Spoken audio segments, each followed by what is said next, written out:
Hello, and I am back. Today I am reviewing Chucky Season 2, created by Don Mancini.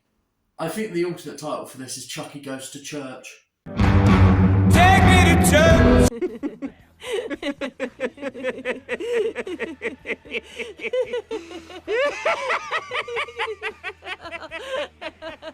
Or Chucky Goes to a Chapel. Or Chucky Goes to a Convent. Anyone who knows me knows I'm a huge uber Chucky fan. I adore every singular film. The only one film that I'm not particularly keen on is the first one. It's not bad, it's just setting the stage. And it's marred by negativity because Tom Holland is of the belief, not Spider-Man, not him. Break. No! Don't touch it! This guy. What do you think? Yeah, Tom Holland, the director, Fright Night. Welcome to Fright Night. Masterful film. Child's Play set the scene, but over the years his opinions surrounding David Kirshner and Don Mancini has been not that nice, so it's kind of muddied the waters. There's no denying Don Mancini is the genius behind Chucky, and he hasn't relinquished the reins. He has, over the years, ensured that he has sole creative custody until MGM were like, we own the rights to Child's Play, let's reboot it. But luckily enough, Sci-Fi came in and were like, we want to sign up for a first season of a Chucky TV series. They believed in it. They believed in the continuation of the story that was established with Don Mancini's 2013 The Curse of Chucky and then The Cult of Chucky, which starred Fiona Dourif, who also stars in this. Chucky Season 1 was amazing. It fucking blew me out the park. A simple premise, layered with nuance, layered with such great character development that it gave a lot of the previous films more oomph, more heart. There was a centrality to it. It wasn't mere cannon fodder or characters there to torment.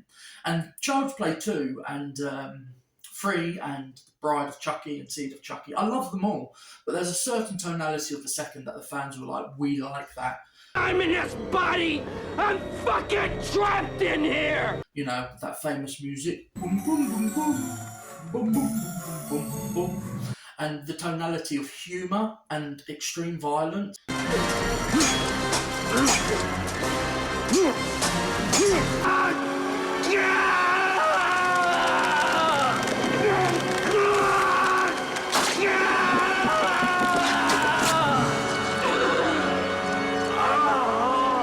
Chucky just likes to play.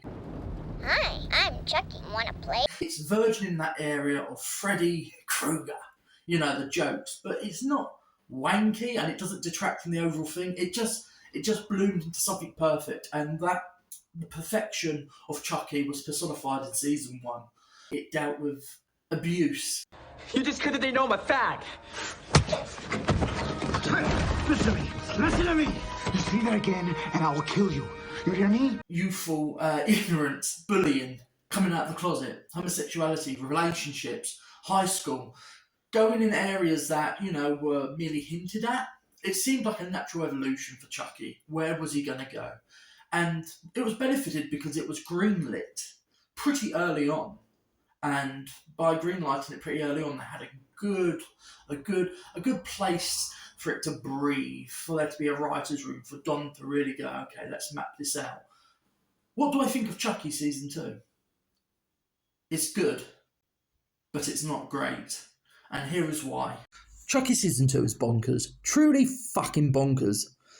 You know, I think the writer's room must have been sniffing glue or whatever, because whatever they came up with, they stuck with it. Whatever was in their official initial first drafts, it was there in the finals. And, you know, it pushes forward the franchise and the character and the existing IP. The kookier, the sillier, the more madcap. I think it's easier to follow the future of this popular TV series. And you can go big, or you can go mediocre. And though I admire its violence, jokes, and continuing growth of dimension, that I do believe no Chucky film has ever possessed, maybe until Don Mancini's last two films, the series at the moment feels a bit stretched. Though I've got to give it credit, they're fleshing it out, giving this world of Chuck a larger format to play. And in a lot of ways, it's benefited the previous films, lending dimensionality and scope. And it has also seen its central character, associated past characters, become that much more real, which kind of seems really odd to say, considering this breaches all forms of credulity. So let's go into various aspects of this. Alex Vincent, the original Andy. This is the end, my friend. He's brilliant in this role, and he's seemingly more secure in the adult form of Andy. That last time he seemed to be a little bit like a deer in the headlights, like he'd been off screen for a long time and it's taken him a while to feel comfortable and ease into it. But the cast is sensational. But before I go into that, I need to say the second season has a lot of flab. A miscellaneous cluster of wobble that you either cut around or you neglect. You just cut it off and leave it discarded. There seems to be miscellaneous extra flab. And I know this is a really bad metaphor or allegory, but there seems to be more setup of each episode that wants to pay off for the future beyond this season than what is being told in each separate episode on its own. If that makes any fucking sense. I can't say there's plot holes, but there seems to be a lot of investment in certain characters that, the arcs go nowhere, or they're paid off too quick and swiftly. It seems a little bit reductive. In all honesty, all you want is more Tilly, and also less Glenn and Glenda, who was dual characters I really couldn't take to.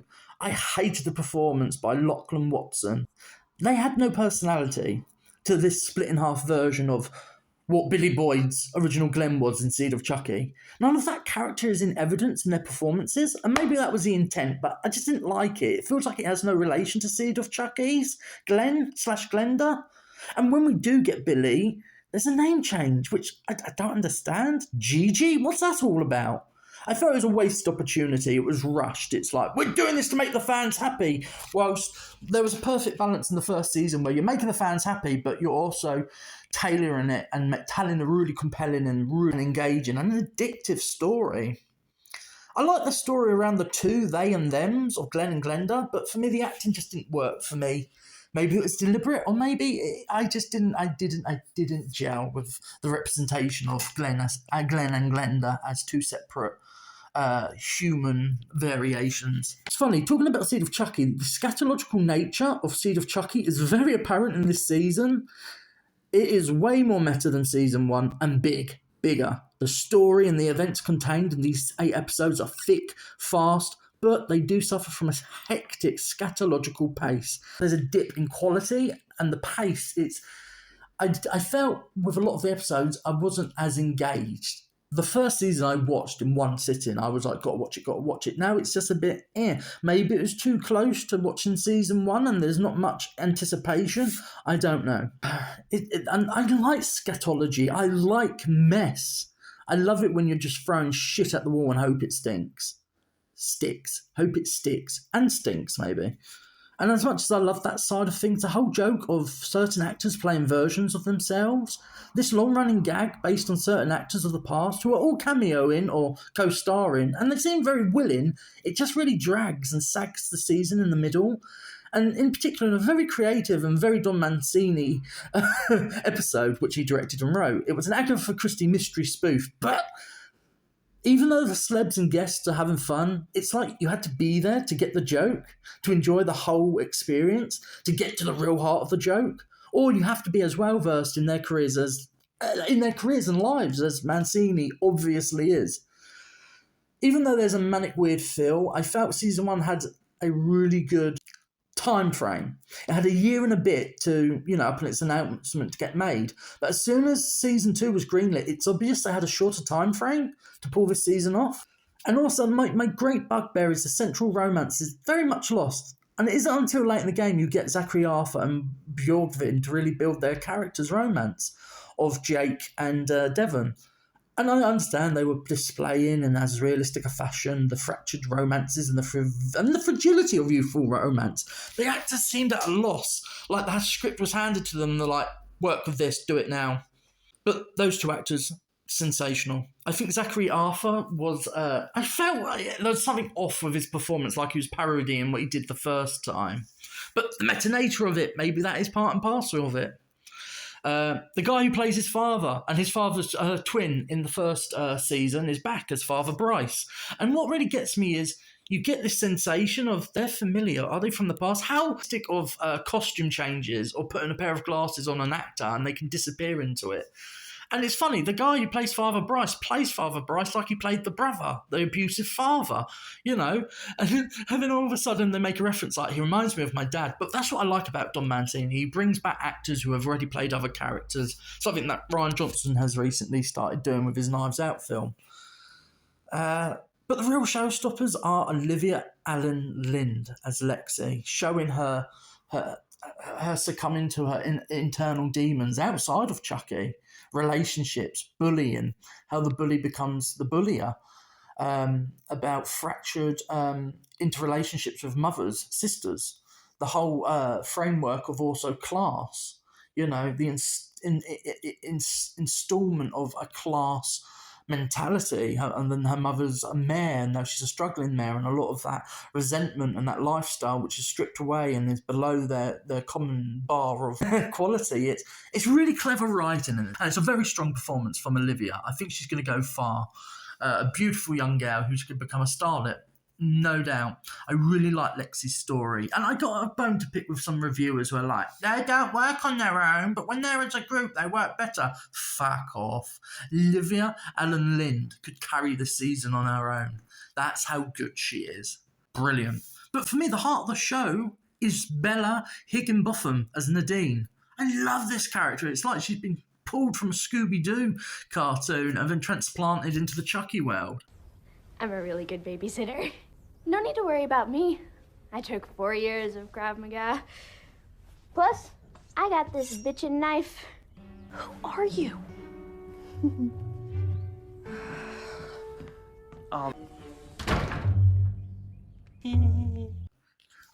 She's going far, but they do her dirty. I'm not going to go into many spoilers, but they do Nadine dirty, and it really pissed me off. And see, that is the strength of this. I was feeling this is more of a 2-star, 3-star season so far, but with such great character development, so well written, so well lived in and portrayed, it elevated itself up. Because in the end, watching Chucky kill over and over, it does get a bit monotonous, and you do get a bit fatigued. Little shit! But they start ushering in new concepts and new angles to approach the Chucky character and the surrounding infrastructure and the characters, which are, in many ways, cannon fodder, but they're not. This trio of Chucky fighters, I love them. I feel that Alex Vincent and his co-star from Chucky 2, I apologise, her name has gone over my head. I should really do my due diligence and insert a clip where I say her name. This is for Kyle! Christine Ellis, who plays Kyle. Apologies. Don't question my fandom. There I go. I've done it. They've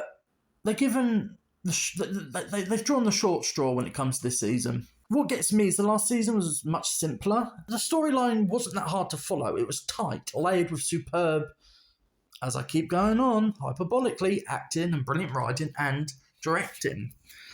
Considering all the sequels and the twists and turns, they really paid it all off, all of it with season 1. But with season 2, things get messy real quick in the edit and sometimes in the execution. And it's pushed for a new setting and environment to see the trio of Jake, Lexi and Devon in a chapel church. And it overall takes too long to get to the point. It seems to be people have a lot of Catholic-based, Christian-based beliefs that they need to work out. But it seems to be a conflicted thing, and it's extrapolated in the way it's handled. It's like they're coming to terms with it. You know, religions is fucking messy in art and outside of art. But there are too many characters, some with little to do, or some with enough, you know, to get a vested interest in the audience members, only to end up neglecting them. Like, oh, that character. Oh, I forgot about them. Oh, they're here again. Another actress who's on fine form is Jennifer Tilly. She is on fire. You know, Tilly playing Tiffany playing Jennifer Tilly is the most batshit hilarious thing ever. And what gets me is, in this season, Tilly shows off the hidden depths to her talent. Let's say it's the bound version of Jennifer Tilly.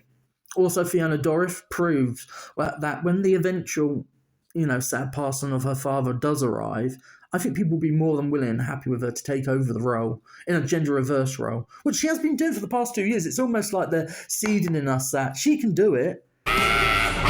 She can take over this mantle, and you're going to enjoy it. And sure as fuck we do. But also the real star of Chucky, as always, is, well, the killer doll himself. The puppeteers and animatronic team and designers that deserve all the praise and awards and more money, to create the delinquent kills and Chucky-related mania.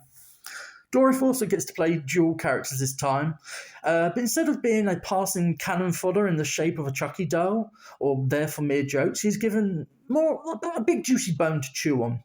I don't wish to spoil it, but we get a version of Chucky that, by God, somehow convinces you, as well as the characters in the show, that perhaps evil can be neutered or destroyed in an individual / a doll. And through all of that, there are standouts, like I've mentioned. Truly amazing stand-up performances. The cinematography, the whole film, it's filmic. It's filmic and it's got its own singular, distinctive aesthetic style. It's pure Chucky. I love the scatological nature of it. Yes, as aforementioned, it does take something away from it, but again, it's building towards something bigger. And season 3 is going to be bigger and crazier.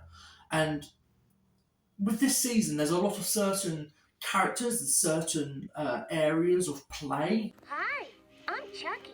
Wanna play? Is neglected, and there's an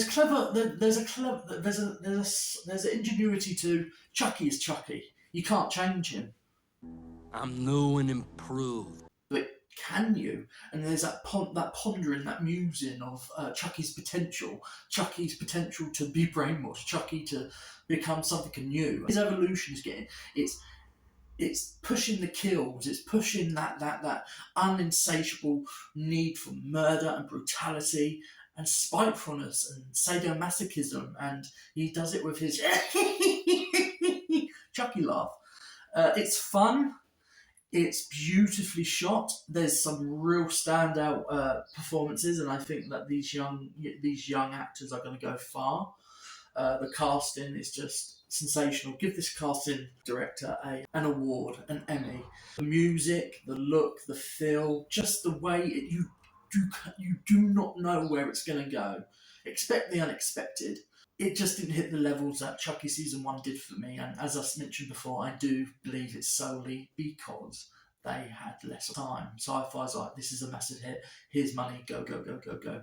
And you can see that in some of the shots, in the way it was edited, and in some of the performances. It seemed like some of the actors hadn't really gotten a script and weren't allowed the time to really play and rehearse. Or maybe I'm completely getting this wrong, and it's just my own individual take off this season. But 4 solid fucking stars. Chucky still has it. The kills, the character, you're never bored of it. It doesn't play itself out because there's new twists, new turns, and new angles. Some work, some don't. Some are ingenious, others are stupid.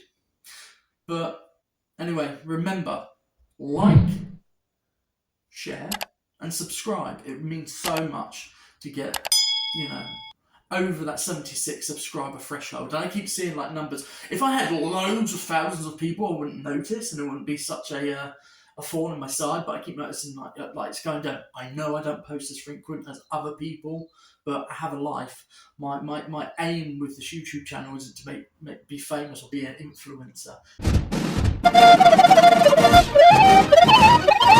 It's just a place to share my loves, my loathes, and my opinions. But anyway, thank you for watching. I hope you enjoyed this. I've killed more people than you have Insta followers.